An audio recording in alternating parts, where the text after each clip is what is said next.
Just there. Yeah, just there.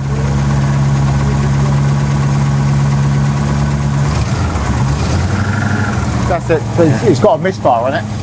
This car has a poor running problem. I suspect it has a misfire. We've just started it up, and when it's cold, it's definitely misfiring. When it warms up, it probably disappears. So what we need to do is determine what it's causing that initial misfire. It could be just a plug lead that's breaking down when it's cold. This isn't a V8, it's a straight 8. Very unusual. Don't see these very often, and I'm probably not going to see one in the near future. But 8 cylinders, all in line. What a beast. I absolutely love it. This is what cruise nights are made of. This car is the original Chelsea Cruiser. Where I'd like to see it, probably at the Red Hill Cruise next year. It would be ideal. And in fact, if I'm really lucky, I'll be able to get a ride in the back of this. To be perfect. We need to get it running. We need to get it running properly, so that it can be enjoyed as much as we want it to be.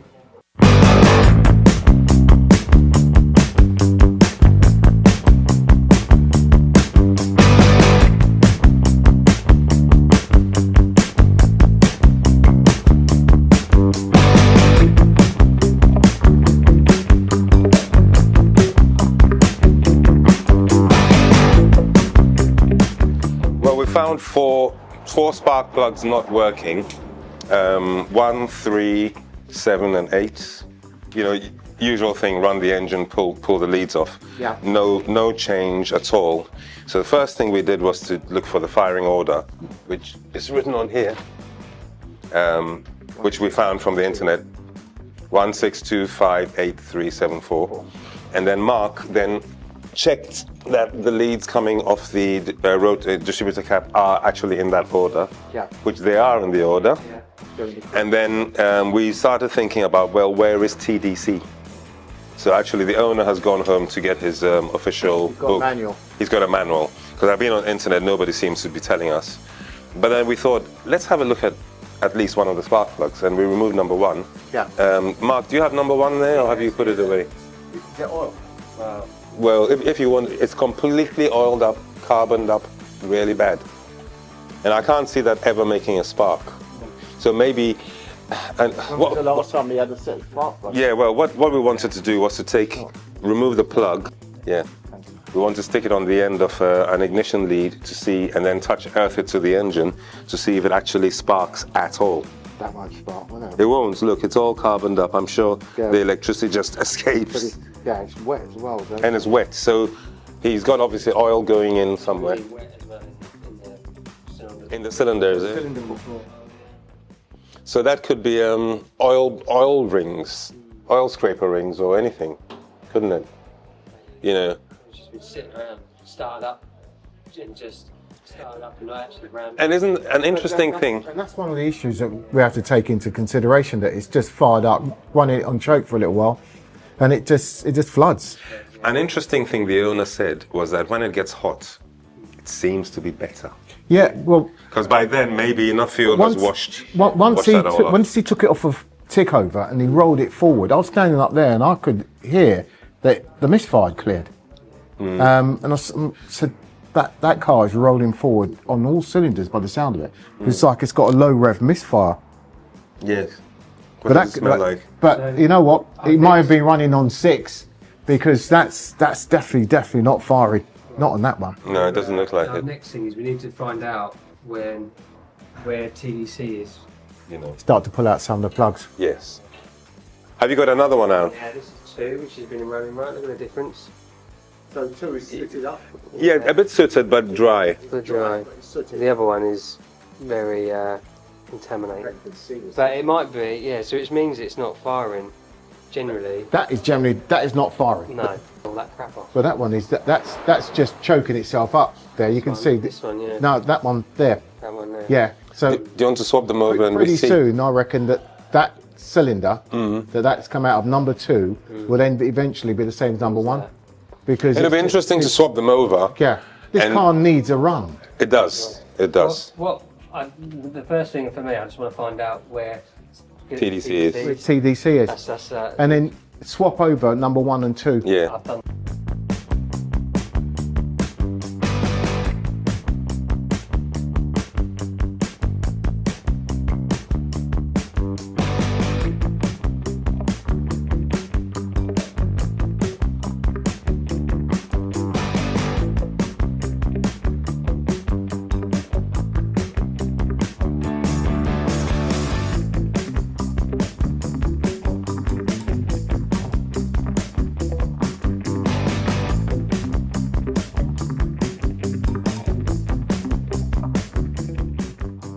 Let's see what happens.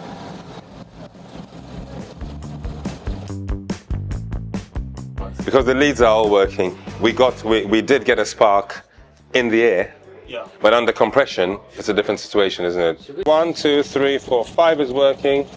6 is working. 7 not working. 8 not working. Are we saying that we've got 3 or 4 cylinders out?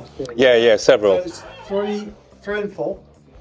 Well, three made small difference. Sorry, 3 made big difference, 4 made smaller difference, and 7 made Nothing. So I swap. I'm going to swap 7 and say 5. 5 makes a big difference as well. Swap them out. And Yeah, I'm going to swap those 2 out and see what happens. And then that'll tell us, because we know the leads are fine, and that'll tell us whether you need new plugs. 5 is working as it was before. 7 is not working, even though I've swapped them.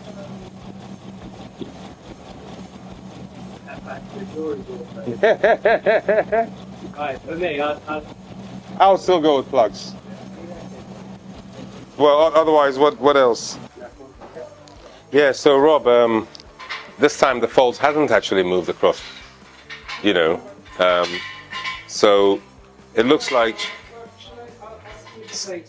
a little bit more diagnosing needs to be done. It would be nice to double check the timing as well. But I do really suspect the plugs. One could go further and do things like compression testing on each of the cylinders, because if the compression in cylinder number 7 is low, it won't fire, and things like that, And so to then eliminate the issue of incorrect lead or whatever, we simply swap the spark plugs over, and the fault has jumped across. okay. So Number 1 is now firing. and we have 2 and 3 and 7 and 8. That's right. So what we're going to do is we're going to take all the non-firing plugs out, give them all a good clean. I mean, depending on how Mark feels, we might even take all the plugs out. But I think, obviously, with the age of the engine, potentially the oil scraper ring underneath the pistons, maybe allowing a bit of oil past. But also the car isn't used very often. And obviously when you start it from cold, it's always in a rich condition. And then if the engine gets turned off, then started and turned off. That's how you can carbon up your spark plugs. Yeah. And we know carbon is a conductor of electricity. So if there's too much carbon in the spark plug, the high tension voltage will just jump across. We'll just bypass. Yeah, bypass. We'll just bypass.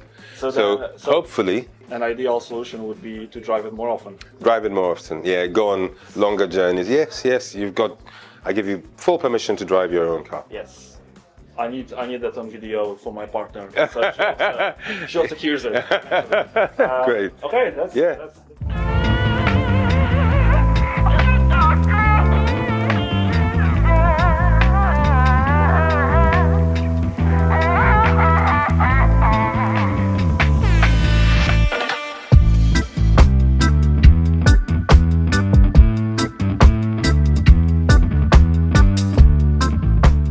The famous Triumph stack. Or should I say infamous for some people. Look at the condition of this car. It's absolutely fantastic. Just been through a body shop, so it's just had a mop, and it really does show this car off and its paintwork really, really well. It's got an oil leak on this one.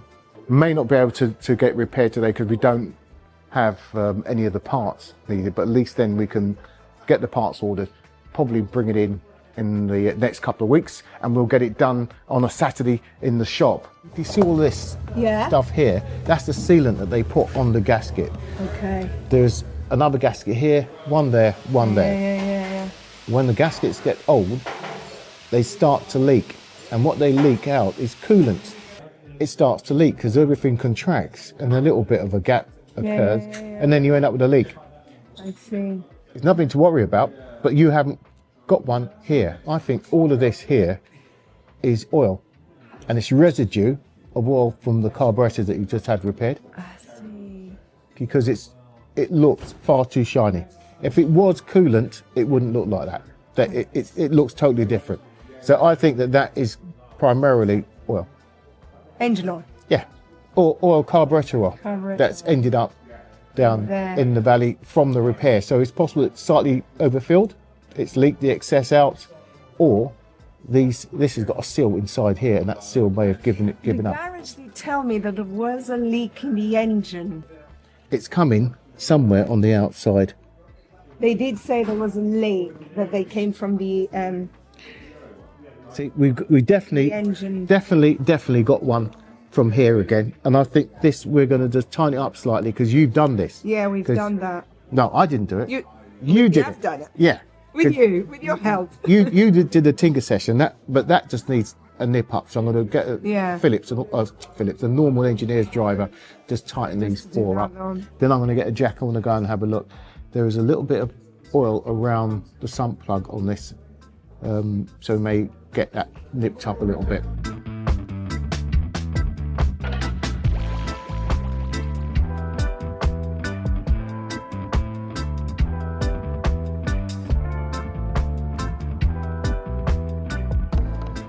Sylvia's already completed the tightening down of the rocker cover.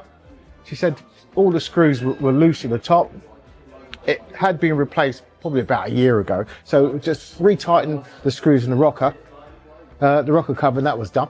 I had a look underneath to see where the leaks are coming from, looked up and could see that the dipstick had been incorrectly fitted, so we had a lot of moisture around that area, lots of oil. We've got the dipstick back in, we've got most of it cleaned up. And the next thing that went straight for was a sump plug, which also appeared to be leaking. That was tightened up.